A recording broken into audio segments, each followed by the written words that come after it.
What's good, YouTube? Today's video is why I left the Christian church and why I miss it.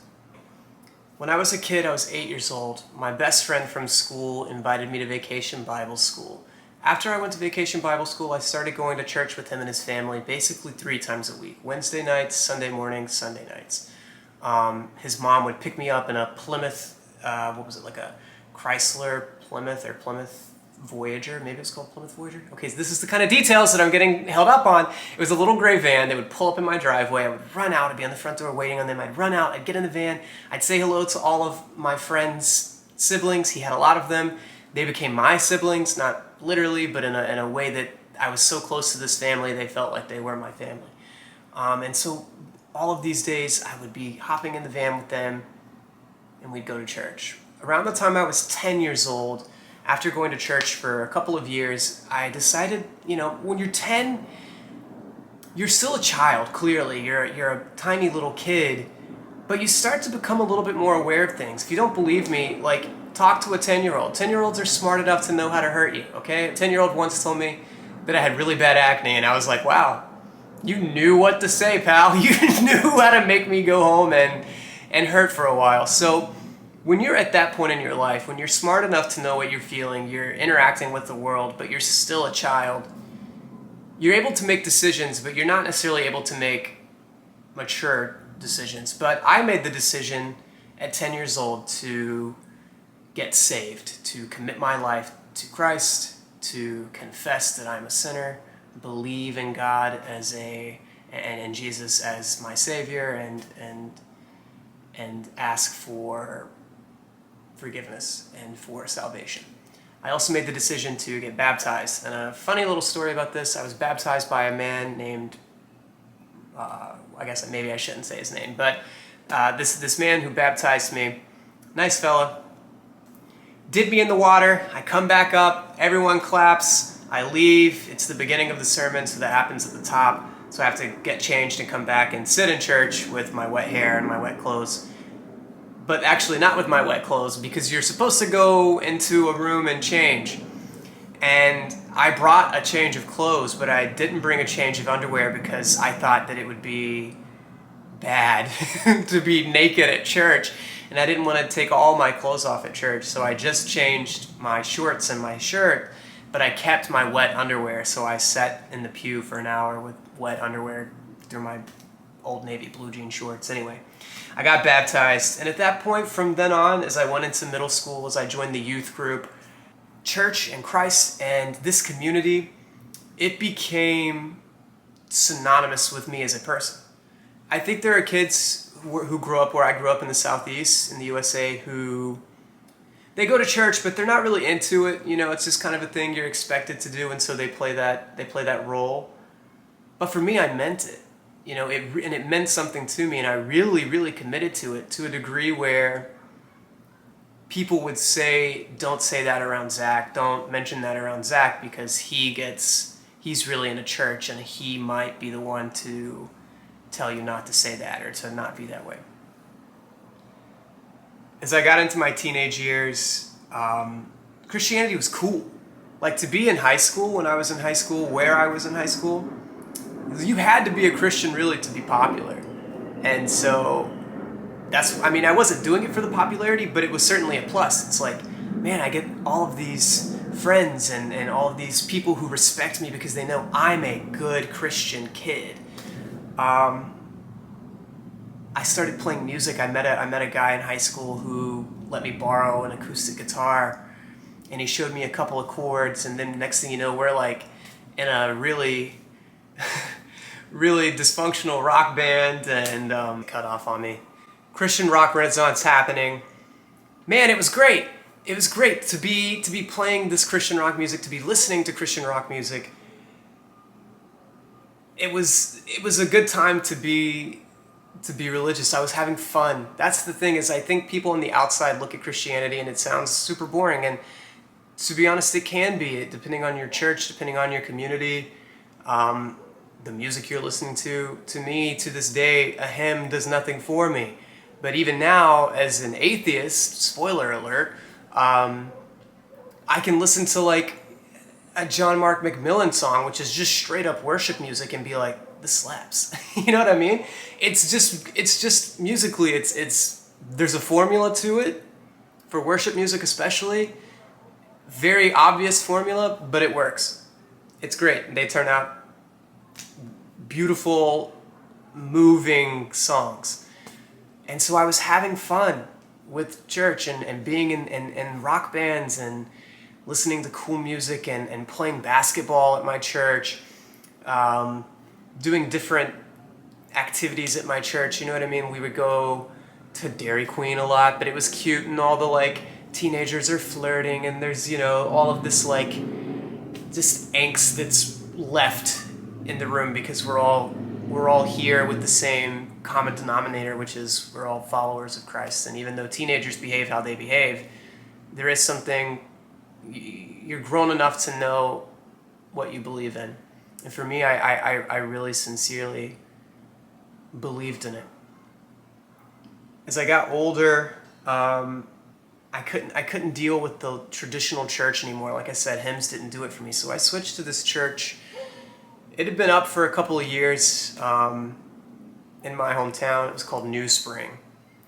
And I think I know it's still around, but it's certainly not what it was at one point. But this church became a mega church. And you've probably heard of this idea, right? Where they have like huge, it's like a huge venue, right? There's thousands of seats, and they fill them up for 4 services a day on Sundays. They have like outside vendors come, and there's, you know, there's sales, there's like ice cream and sodas and like different things that are happening, t-shirts and different bands and stuff that come through.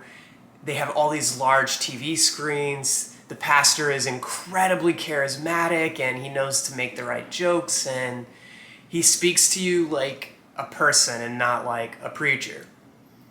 And the worship is great. You know, you've got a band that just kind of sounds like, again, this is the mid to late 2000s, you've got a band that kind of just sounds like Coldplay, just leading worship. I mean, it was awesome. Like, all of this stuff was so, at the time, it was so awesome. You leave feeling convicted, and, you know, the pastor inspires you to be a better person, to stay with Christ, to, you know, stay in God's word, to seek out accountability. All of these things that just did it for me at the time. They just did it for me. I felt like I could never live a life where I didn't have this community. I didn't have this accountability, this sustainability of existence, right? There's always a net to catch you when you have an off day or you have an off year. All the while this is happening, my you know, on fire for Jesus thing, and church camps and leading worship here and going to worship retreats there, and, you know, even writing my own sermon, which I never actually did, but I would lead groups all the time, small groups and stuff. It was all kind of like, you're in it, you're a part of it, you're leading it, you're following. Everybody was a part of, we were all gears in the church machine, you know? But all the while this is happening, I've got stuff that I'm dealing with too. You know, I've got home life stuff that I'm dealing with. I've got personal stuff that is in my head at all times, but that I can't talk about or act on, that's happening. As I get a little bit older, into my late teens, into my early 20s, I ended up going to a Baptist college, which actually happens to have a really great art department. At least they did when I was there. I can't speak to it now per se, but I mean, I timed it perfectly. I went in and there was a brand new chair of theater, and I got a really great arts education. But it was here when I was at Anderson at the university, surrounded by other people who were the me of their high school. I talked about how I was the person in my high school that, I mean, there were a few of us actually. It wasn't as if I was the only one. I wasn't a shaman, but I was one of like maybe 5 or so kids who, we didn't get invited to the parties that the cool kids went to. In fact, I didn't even know they happened. Later, way later in my life, in my like mid to late 20s, someone was like, yeah, you know the parties that used to happen in the cabin? And I was like, what? they were like, yeah, you know, all of us went to the cabin. You were there. And I was like, no. And they were like, oh yeah, that's right. We didn't invite you. And I was like, why did I get invited to these cool parties? And they were like, because we did stuff that you wouldn't have let us do. You would have either told on us or just guilted us or whatever. And they're right. And I probably would still do that because I think it's just my personality as much as it is my religious beliefs at the time. I just try to take charge of things, I think. And I'd be like, what are we doing here, folks? Drinking's bad for you. And you're too young. Anyway, when you're that person in your high school, but everyone else is kind of different, you fit into that role. And I had lots of friends and I did lots of things. I played sports, I was in school groups, I did theater, I did all kinds of stuff, right? But at my core, I was always like a good Christian kid. When you go to a college where everyone who's your peer, all of your classmates are also the good Christian kid of their high school, it's insane. It's insane. And so pretty quickly in my university, I realized like, oh no, I don't like the Christian environment here. I really don't like it. It feels fake and phony and forced. And, you know, I would see the same people in the ministry houses who were sneaking out to smoke weed in their cars, and the same people who were leading worship were cheating on their girlfriends, and like, whatever, we're all teenagers in early 20s, people are making mistakes and living life. That's fine, you're allowed to do that. It was just the duality of telling people how to live and then not coming into your own, living up to your own standards. And that really turned me off. So I kind of felt isolated at my university a little bit in terms of feeling like I'm actually, for the first time in my life, I feel like I'm not a good enough Christian because I'm not plugged into these things that all of these other Christian people are plugged into. And I felt removed from the groups. And I think that little thing that happened in my like freshman, sophomore, and definitely by my junior year, feeling kind of removed from my fellow, you know, students who were my peers who were also believers, that excommunication, whether it was by them or by my own accord, that feeling made me think, oh, I've got to actually start analyzing this community a little bit in a way that I had never really thought about before. I'm also coming into my adulthood, a very immature version of adulthood, growing up, and I'm starting to think about things, and the internet has been around for a decade at this point, but it's starting to blow up, and stuff like YouTube is starting to blow up, and there's so much available information that exists now that hadn't existed as readily 10 years ago, at least not to the degree that it was in the early 2010s. And so at this point, I start really digging into watching videos about Christianity from outside of the southern United States white perspective, because I had only ever known Christianity via white southern people. And so I started thinking like, oh, I never really thought about this, but that's like a pretty biased perspective, not just the race element, but the geography of it. The fact that this is an American cultural Bible Belt thing, like these places seem to have a very different opinion on religion than say like the Northeast or out West. So the internet had been around for a long time, obviously, but it was changing rapidly. And with YouTube blowing up, I start going onto YouTube and I'm watching different scientists and philosophers and just different people talk about religion, talk about Christianity, talk about the existence of God in a broad sense. They're not even analyzing the Southern Baptist Convention. They're talking about big picture, like, is there a possibility of a higher power? I'm watching Christopher Hitchens. I remember being super into Christopher Hitchens, and I just thought he was so eloquent and so just a genius mind that I was really inspired by.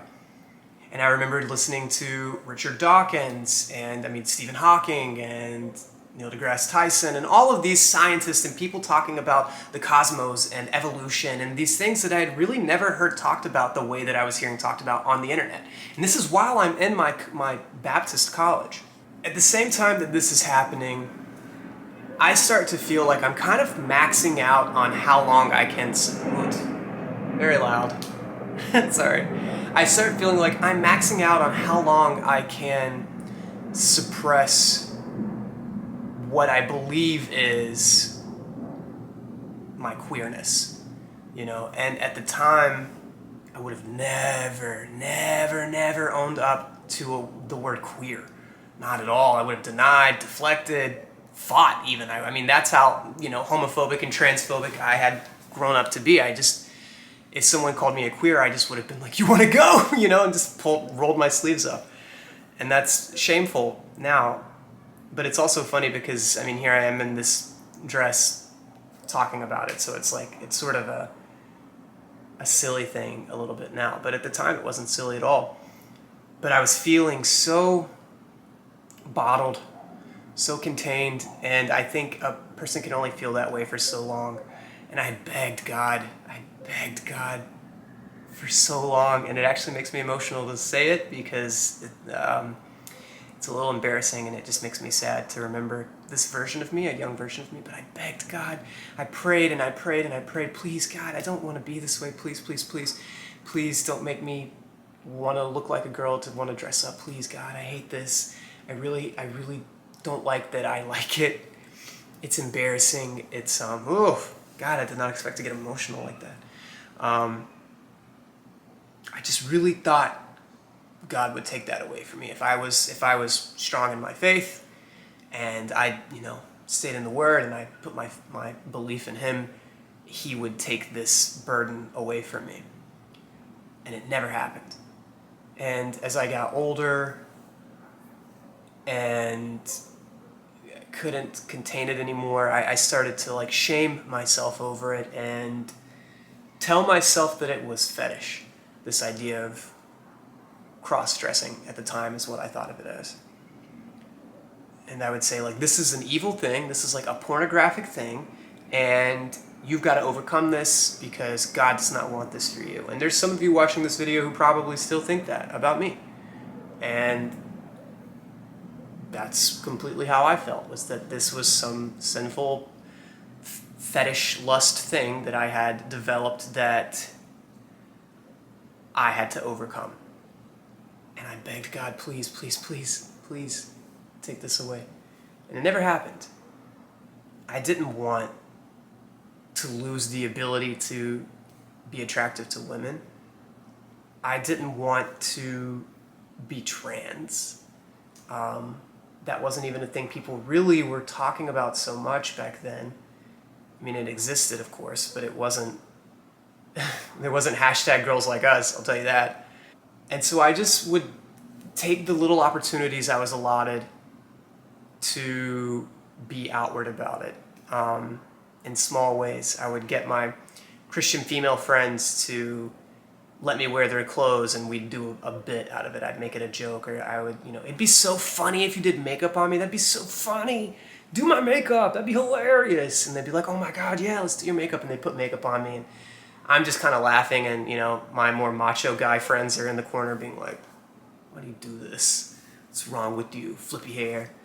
I was, I don't know. I think I was just confusing to everyone because I was simultaneously very male presenting and behaving in so many ways. And I was like super into sports. I still love sports.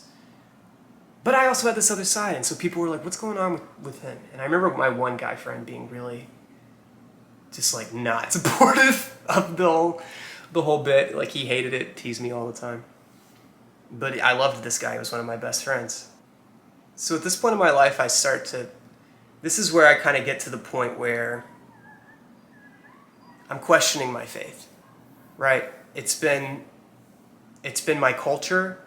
It's been my lifeblood, it's been my community for a decade, for all of my formative years. When I'm developing my adult personality was molded around Christ and around church and faith and the Bible and these evangelical beliefs. I mean, that was really the skeleton that I put the muscles of, like, I like acting and I like this baseball team, and I like, you know, this kind of food, and these cars are cool. All the little, like, things about me or whatever. It was built on a skeleton of, and I'm a church-going believer who is 100%, I know that I know that I know, I'm going to heaven, Christ is the bridge to eternal life. That whole thing. Now I'm at a point in my like late teens, early 20s, really around 20 years old, where I'm thinking, I don't know. I don't know. Because all these things that I can't share with people are starting to become more and more. And I know that I can't be in this community and also be that.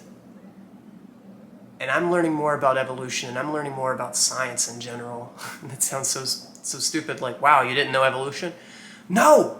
I mean, to me, evolution was monkey became a man. That's the way we talked about it. Children only know what they're taught. You know what I mean? Like, making fun of someone for believing in something when everyone around them does, it's like you expect a child to discern religion, to discern the purpose of life, when all of the adults who are smarter than him and feed him and take care of him, provide for him, educate him, are also in this belief, in this place in their mind. You expect this child to just get out of that? That doesn't happen. And I started the process of losing my religion. And for people who are still watching this, it's not like you go to bed a Christian and you wake up an atheist. I mean, maybe that's someone's experience, but to me it would be really hard to be devout and to be rooted in something and then wake up the next day and be like, I don't like it anymore. It just doesn't happen. So it was a process, it was a stage. The first stage for me was I became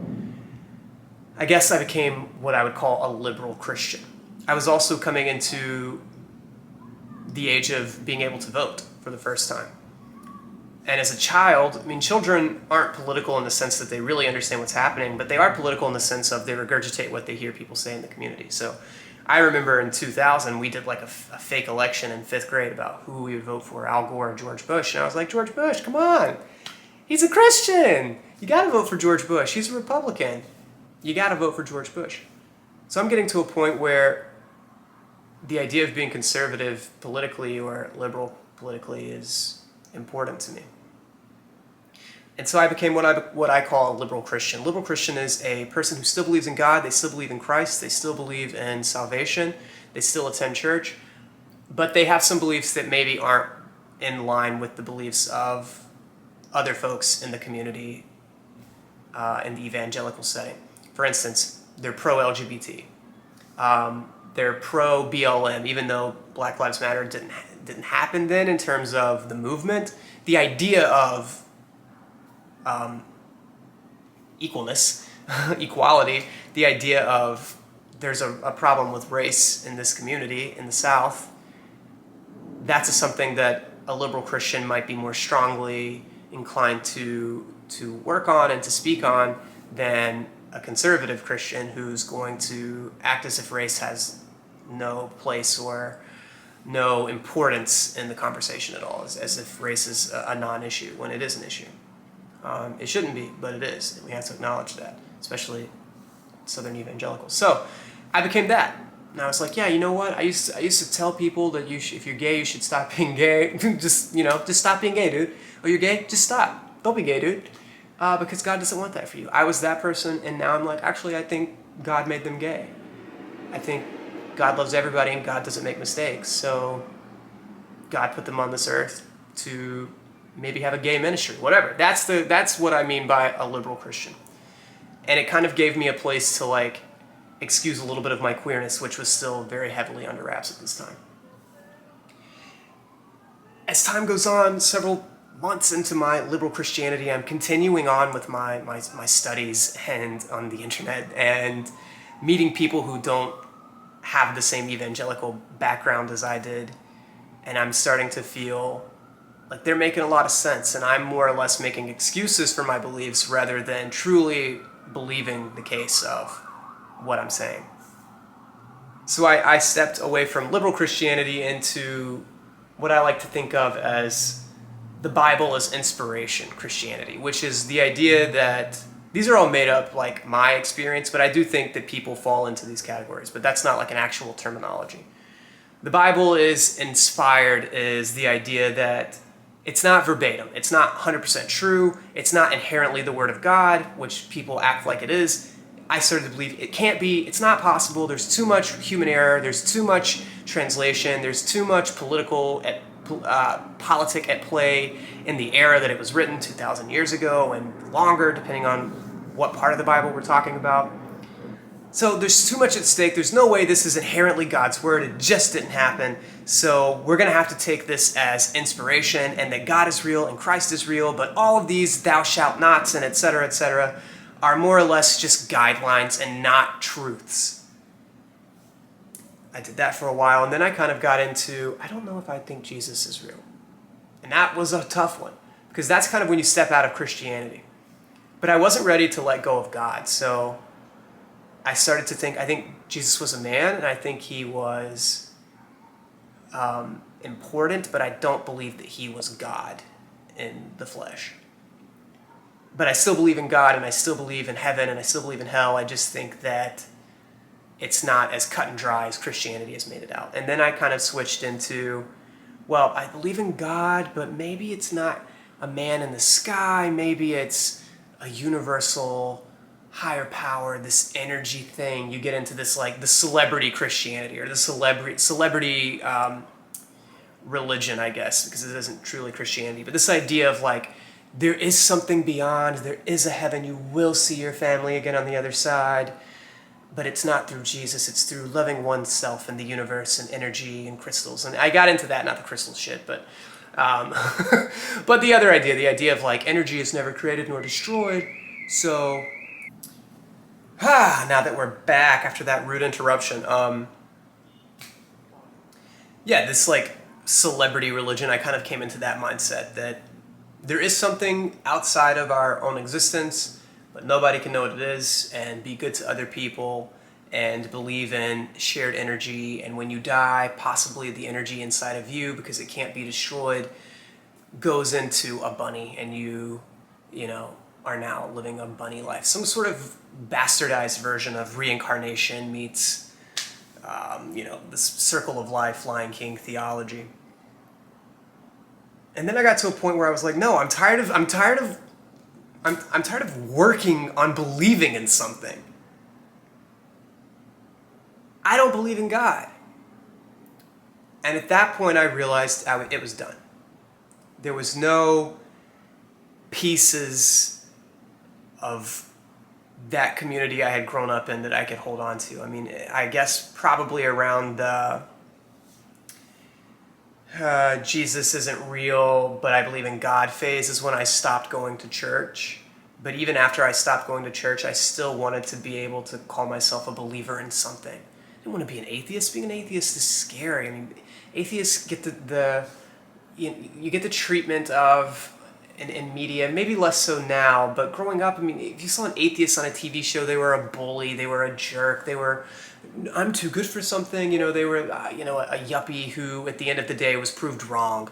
And it's like, haha, we told you, atheist, let us have our belief. Let's all look into the sunset and know that God made it. I didn't want to be the bully, I didn't want to be the villain of the episode, but I realized I think I am. I'm tired of working to believe in something. It was also around this time that I graduated college, and then eventually I left the Southeast. I started working as an actor, like right after college, which was a gift, but also gave me a false impression of what this career was going to be like.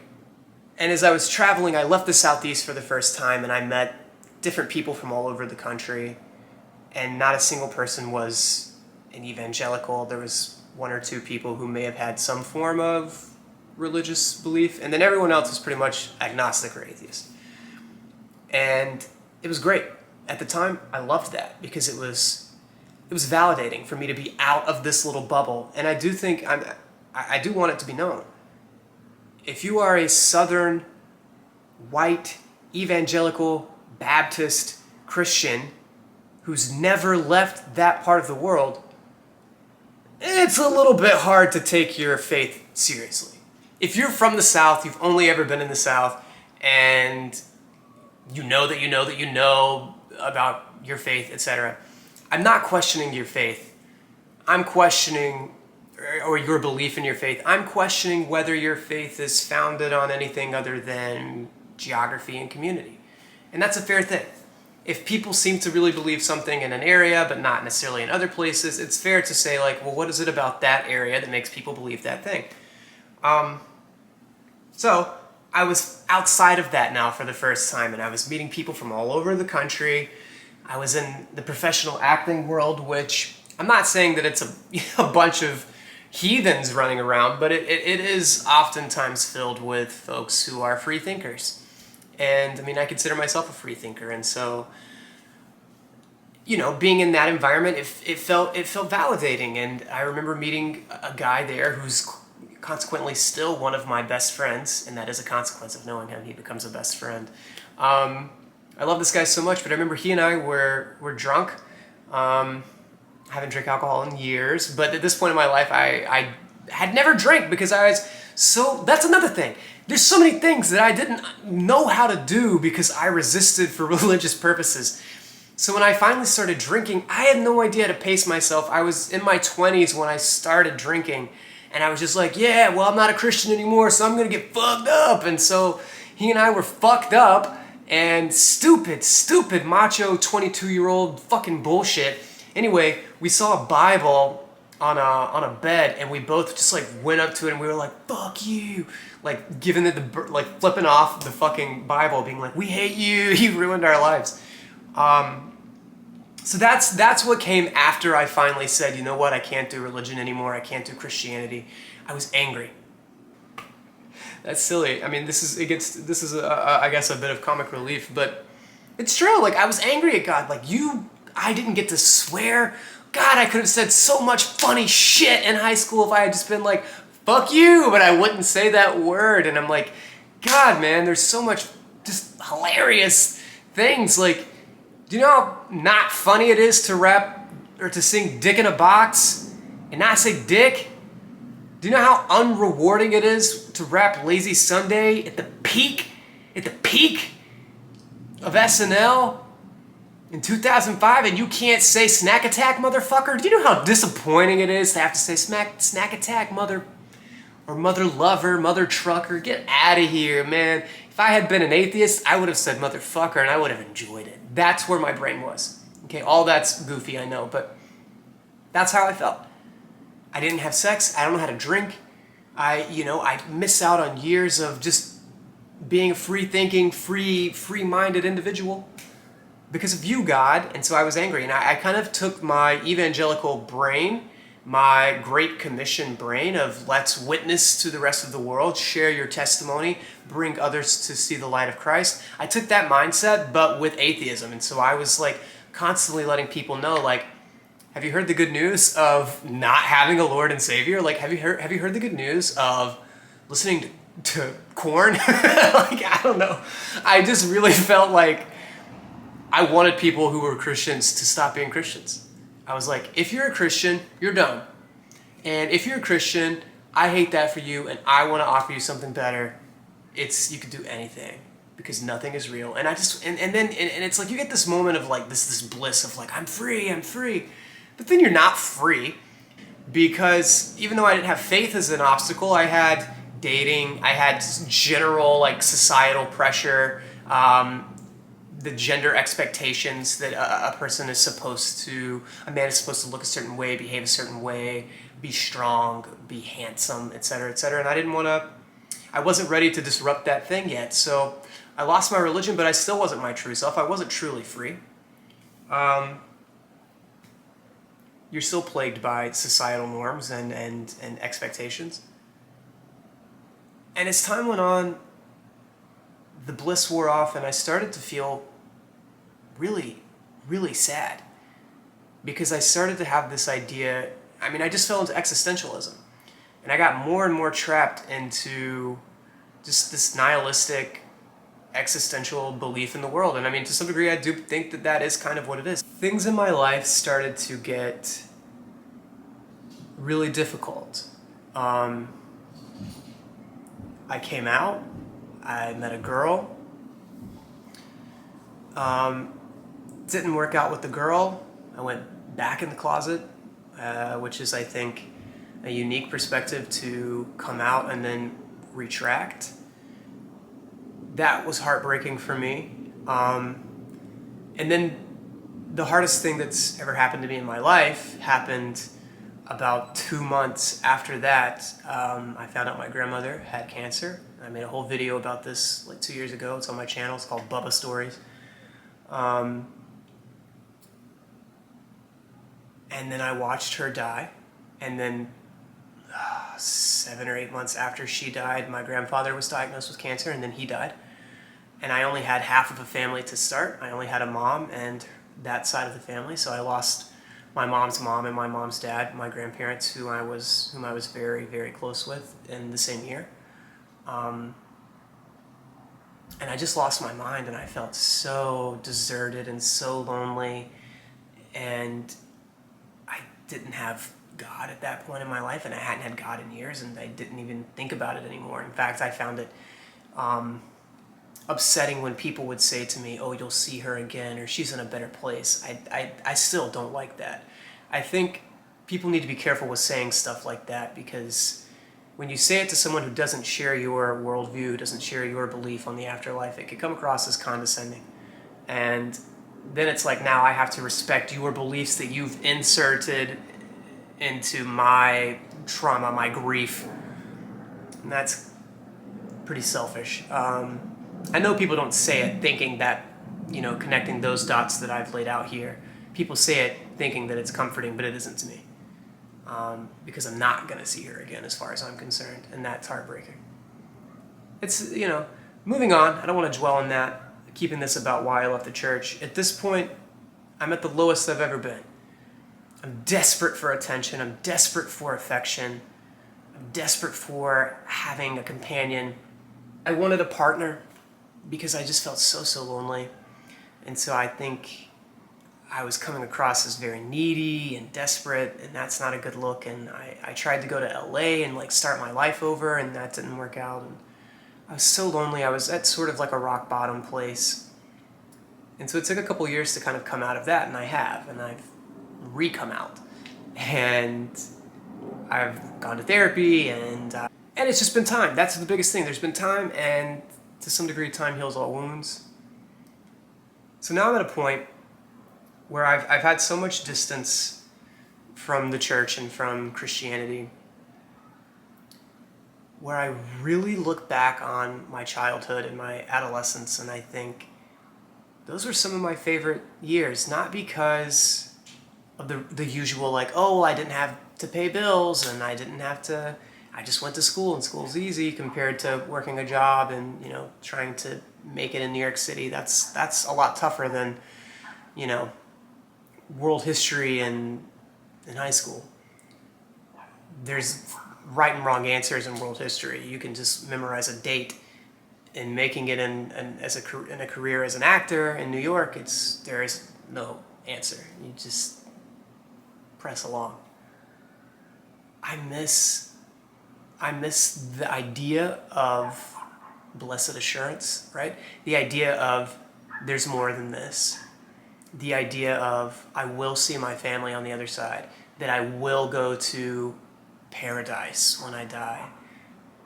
Paradise Island. I'll go to Paradise Island. That I will go to paradise. That God will provide for me. That He will give me a spouse, and He will give me a career, and He will take care of me as long as I stay faithful and fervent in my, in my faith. I don't have that anymore. And more than anything, I miss the camaraderie of church. I went to church in Seoul, and I went to church to see what it was like, and it was just like it is in the States, and it was kind of creepy. But just seeing everybody there, it was the first time I had been in church in like 6 years, 7 years, maybe even longer. I avoid it. When people invite me, I feel awkward. I just don't want to go. It's like a weird traumatic thing, even though I didn't really have true trauma there. It's just like collective. It just feels like a different version of me. Weird memories associated, but also good ones. And so being in Seoul and being in church, I came back to the States and I started Googling like non-religious churches, and that sounds insane. But there is something like that. There's like what is it? Universal, I don't know what it, should have Googled this before. There's a type of church that is essentially all religions are welcome, all walks of life, all faiths. And there's like 2 or 3 in the city, and this is in New York where there's everything. There was only a few, and they just didn't look like there were people that I was going to connect with. It looked like a lot of like over 40s and just people who looked like, a certain breed that I'm like, I don't know if I'll like have things in common with these people. I mean, maybe I would, but it didn't look like what I had growing up in church. So I didn't feel like I needed to add just another thing to do to my list if it wasn't going to be what I want. What I really want is to have my childhood best friends again, and to go to church and play basketball and play guitar and sing songs that sound like Coldplay and like all those things that I chatted about. I miss that. I miss it so much. I miss knowing that if I have a hard time, I can shoot a text to a group of people and say like, hey, keep me in your thoughts, keep me in when you pray for me. I don't believe in it. I don't believe in prayer. I don't believe in God. I don't believe in any of that. And so it's to some degree heartbreaking. I miss it. I miss that peace. I miss the companionship.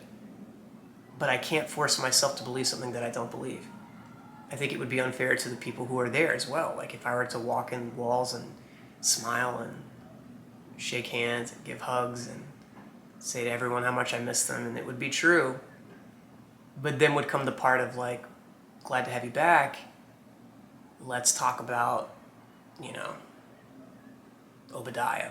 I don't know. Let's talk about Paul. Let's talk about Jesus. And I'm going to be like, let's just do the other stuff. Like, let's just do the music and the sports and, hanging out and eating pastries at 8 in the morning. I like waking up early. I'm weird.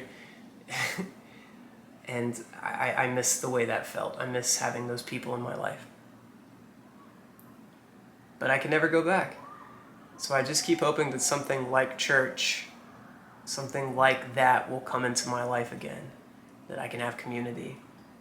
And that maybe in some way I can have peace in my life, because I don't think I've had a lot of peace in my life as an adult. I'm not looking for sympathy. This is not what this video is. It's just an example of how a person can go from one place to another. But I do feel lonely, and I do feel like I am missing peace. And I think church at the time gave that to me. Feels like a good ending place. Yeah, I would love to talk more about this if anybody wants to chat. Stay blessed. That's maybe shitty to say that. Be good. How about that?